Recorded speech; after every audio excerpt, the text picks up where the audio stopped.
Well, good afternoon, everybody. I am Senator Chris Coons of Delaware. I'm glad to be with all of you, and I'm honored to be the co-chair of the Senate Law Enforcement Caucus, along with my friend Senator Roy Blunt of Missouri, and the chairs of the House Law Enforcement Caucus, Congressman Reichert and Congressman Pascrell of Washington and New Jersey, respectively.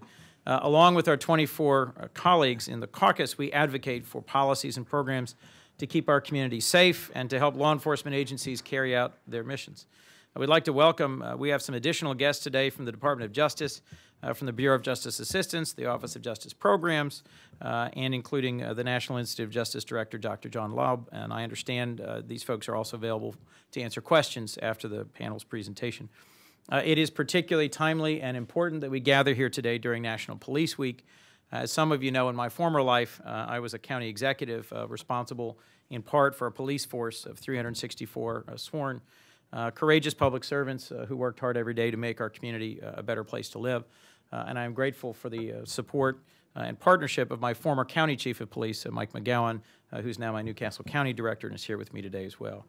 I was reminded earlier today in a deeply personal way of the risks taken by our law enforcement officers and their families when our community recognized an exemplary officer, Lieutenant Joe Zerba, who was lost in the line of duty just this past year. In 2009, Delaware also lost Patrolman Chad Spicer of Georgetown, who was only 29 when he was murdered in the line of duty responding to a robbery. As you know, in 2011, 166 officers nationwide were killed in the line of duty. And this morning, we had a chance to honor their memories just here on the west steps of the Capitol at the annual National Peace Officers Memorial Day services. President Obama gave a moving address. He shared in detail the stories of several officers who gave their lives to protect innocent members of their community and highlighted the peace officers' unique sacrifice in running toward danger rather than away from it in those particular cases. I was honored to join Senator Leahy, chairman of the Judiciary Committee on which I serve, in attending and was particularly moved because this was the year Lieutenant Zerba's name was added to the National Law Enforcement Officers Memorial. I'm grateful for the efforts of the Concerns of Police Survivors, known as COPS, in providing exceptional services to those who are survivors of law enforcement officers who've been killed. And what struck me today as we all went through the very moving service was just how many family members were there today, how many survivors were present at today's memorial, and how many survivors will spend the rest of their lives living with the sacrifice of the service that their family member has made. The ultimate goal, of course, of all of us is to prevent these tragedies from occurring in the first place and to save other families the anguish that the Spicers and the Zerbas have known and know today. So as the Law Enforcement Caucus, one of the few functioning bipartisan entities in the Congress these days, we were eager this week to bring attention to new technologies with promising life-saving potential. Body armor, now long known and demonstrated in the field, both in the law enforcement context and in many other ways as valuable personal protective equipment, has promising capabilities, well known and well demonstrated, but continually evolving. And investing in it is the least we can do, in my view, at the federal level to keep our law enforcement officers all across this country safe. This technology can make a real and demonstrated difference, as has been proven by the Survivors Club, which has, I understand, 3,130 documented saves. Is that correct? Did I get the number exactly right?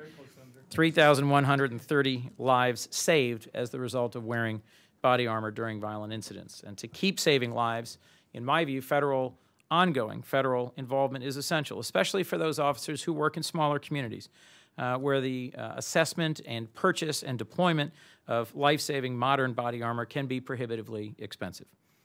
To help state and local jurisdictions respond to evolving threats, threats which are constantly changing, technology has to keep up with what officers face on the streets day in and day out.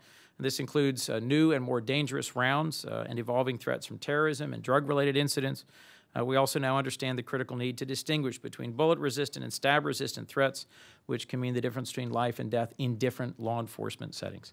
It takes, in my view, federal involvement to connect the dots between the experience of our law enforcement officers here at home and what we are learning from protecting our armed forces members overseas, and to adapt technology in response.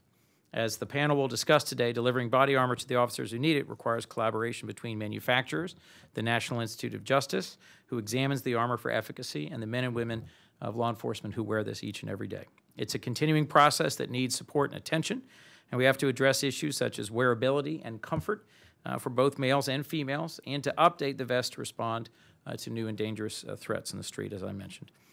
In the end, if we do this job right, it will result in future law enforcement memorial services with fewer and fewer folks in attendance as new members to the Survivors Club.